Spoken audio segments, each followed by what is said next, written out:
So we're at the end of round 5, the first ever sort of SCG Invitational in the whole of Europe, with Quentin and Ben, and have a little chat. How did we do game-wise? What happened? I lost. Yeah. Why? Why did you lose? I'm really bad at Magic. No, well, basically he mulliganed to 4 and that wasn't enough. So, yeah. No, the games were pretty brutal. I'm playing a homebrew Lotus white, blue, red control deck. He was playing red, black zombies. Game 1, he mulligans to 4, gets destroyed. Game 2, that's one interesting play decision that I don't think I could have won with either way. His very good draw from him, 1 drop 2, drop 3, drop 4, drop dead. And then quite a good game, game 2, game 3, another interesting choice, and he rips to kill me, which is a bit unfortunate.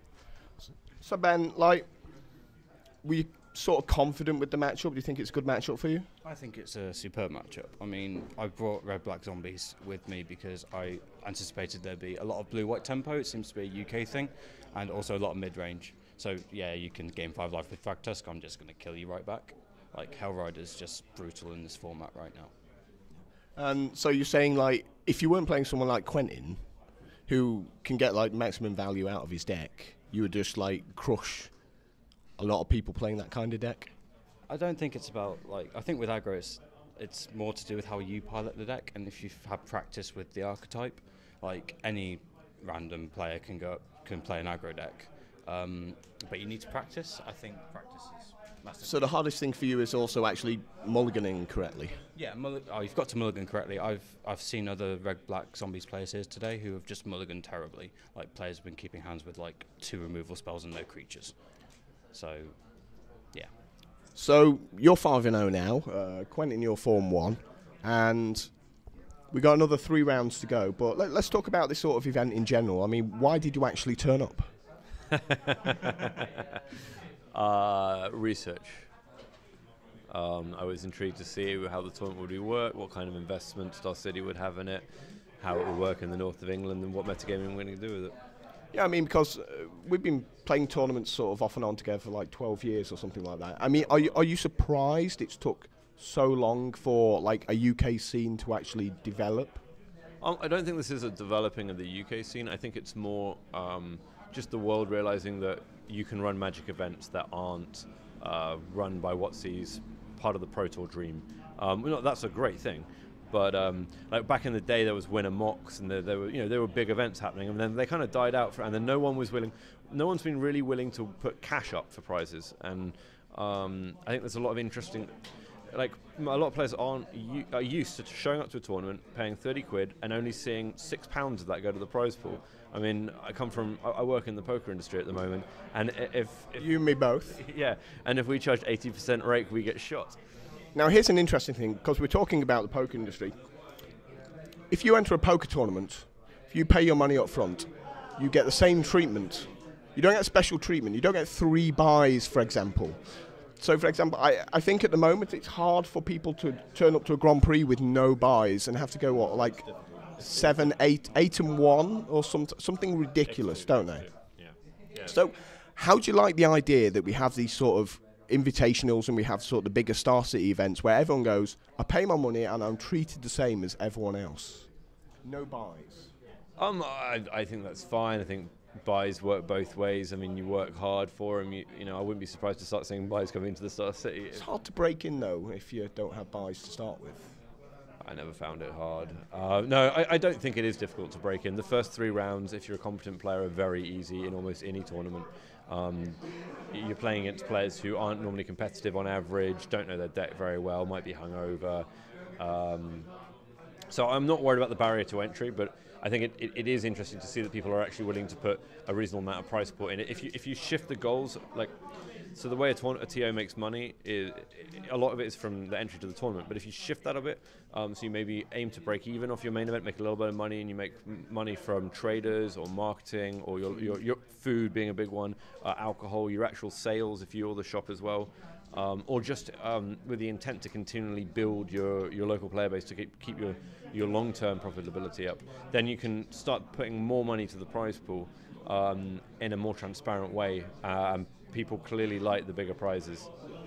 So Ben, I mean, we got 170 players turning up, and Was it really because people went, actually, we don't want any more Return to Ravnica boosters? We actually quite like the idea of having money and then choosing whether to buy Return to Ravnica boosters? For me personally, money is a much bigger incentive than Return to Ravnica boosters, but there are people that actually like to draft, so they'll prefer the Return to Ravnica boosters, and if they really want to sell them, they'll sell them off at whatever price they want to sell. I think it's less to do with prizes and more to do with like what's at stake. Like, we've all watched the Star City Games Invitational, and we all want to go to America. We all want to try and have a go because we watch the Star City Games Opens every weekend and think, well, you're a terrible player. You're a terrible player. And you just want to have a go and to prove to the world that the US aren't the only country with good Magic players with talents to showcase.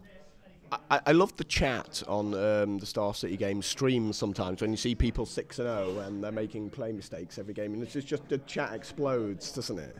Yeah, I mean, any fool discovers gold. Some expression about bad players can win. Yeah. So let's talk about another poker concept, being results orientated. For example, like when you're playing Magic, when you win, you don't really assess your games to see whether you've made mistakes. Like the average player, the good player will.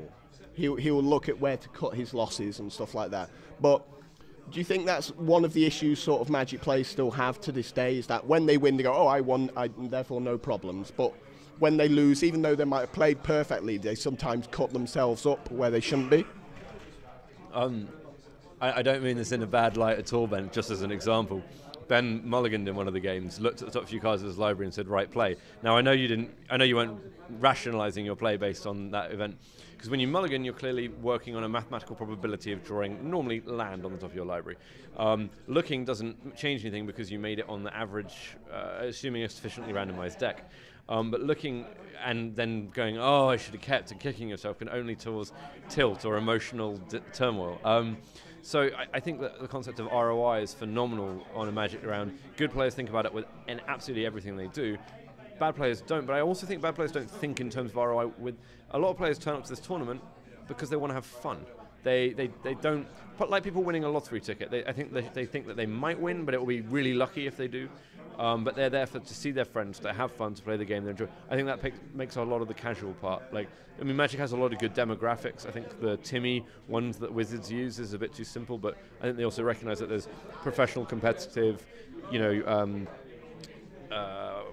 the people who are trying to get competitive and get better, and there's these breakdowns, and you have to work out how to make your tournaments appeal to those demographics. And that's kind of what Star City do, isn't it? You know, with the subscription-based model, it's their way of turning sort of casual players and saying to them, no, you're good, because like Magic's not an easy game to learn for anyone. No. And so, like, if you've got the capabilities of learning how to play Magic, I think you've probably got it in you, the capabilities to be able to start thinking in that sort of winning Magic player's mentality. I think there's two parts of it. There's the mental side, in the sense that you need to have good mathematical skills. You need to be able to do combat math. You need to be able to like predict what's in his hand. And I think also the other side, which people often abandon, is the emotional side. When you're playing, you can't afford to tilt. Like if I go like X and O and then suddenly I lose one and I'm on the bubble. If I tilt, I'm out. I could easily lose my next round. If I tilt, I'm going to go 5-3. I'm going to go home with 30 quid. And the only person I have to blame is myself because I tilted. But whereas if I lose the next round and I maintain my focus, I'll probably continue to do well. And I think a lot of players might get off to a bad start and they'll go, well, screw this, I'm done. So, yeah. I mean, there's a little bit of peer pressure in there as well. For example, there's so few people who are successful in Magic in the UK because we have a PTQ and one person qualifies from 150 people. Now, you and me both being poker players, we always think about the long term rather than the short term. So when you start getting, say, 5-0 and a win and then you can ID in, it doesn't really stress you that much, the idea, because you can always think in terms of the long term rather than, I must make a top 8. There are still people who just fall apart in the later rounds. I think both learning to win and learning to lose are both really important mental games. And I know personally, I suffered from not knowing how to win. I had a string of maybe 8 back-to-back top 16, top 32 Grand Prix performances, always shot to the top 8, and my mental game just wasn't strong enough to survive. And then the moment I got there and got some confidence, it repeated. I mean, people like Dirk Babarowski, he'd done it so many times that he was just... His sort of game didn't start until the top 8, that kind of field, isn't it? Yeah, I was talking with some of the American pros recently about the concept of learning to lose, and I think Brad was saying recently that it's very important to realise. I mean, look, I've just lost a game. I got topped. I got 5 outed. I mean, that's a mathematical concept. 5 outs out of the 47 left in his deck. I'll leave you to do the maths. But I'm not tilting because of that. That happens. I considered, what does my play lose to this? Okay, did he get there? Yes, he did. Damn, that's annoying. I put it behind me. I'm 4-1. I'm still in good position. I can look forward. But if I got tilted, I was looking back at that win going, oh, I was so unlucky to lose it. You can get into your own head. I mean, it's what makes Magic great, isn't it? If the idea that Magic was like chess and the best player also always won, and Kai Buda turned up to your tournament, it's just be like, yep, there's no point playing, is there? Yeah, or funny. It's like average players have got to have that shot at being able to win. It's like the American football concept, any given Sunday. Like in the NFL, any team can theoretically beat any other team. I think the Cardinals won 1 or 2 games they probably shouldn't have won this season. And yeah, like, it's all about luck skill. Like, you've got to be a skillful player, otherwise you won't have the consistency. But on the other hand, sometimes you're just going to get lucky. I top-decked Hellrider against Quentin in Game 3. On the other hand, my opponents are getting lucky because I went mulligan to 4, or I missed my 3rd land drop 3 turns in a row. That's where my 2 game losses have come from today. So last question for you both. Are you happy with your deck choice? I love my deck, that's why I'm playing it. If I played in more Premier Standard decks recently, I'd probably be playing Bant Control. The only reason I'm playing this is because I created it and it's so much fun to play. It is good. But I think Bank Control is just a little bit easier against... this is not the most skill-intensive field, so you can beat people just by your deck being better than them rather than having to play better. And my deck is less forgiving. I'm happy with my choice, but I probably should be playing another deck. And same question to you, Ben. Well, I'm 5-0 with a deck I audibled to at 2 a.m. in the morning. I was at red splash black. I've gone to black splash red. I'm 5-0. I can't complain. Okay, well, best of luck to you both for the rest of the tournament.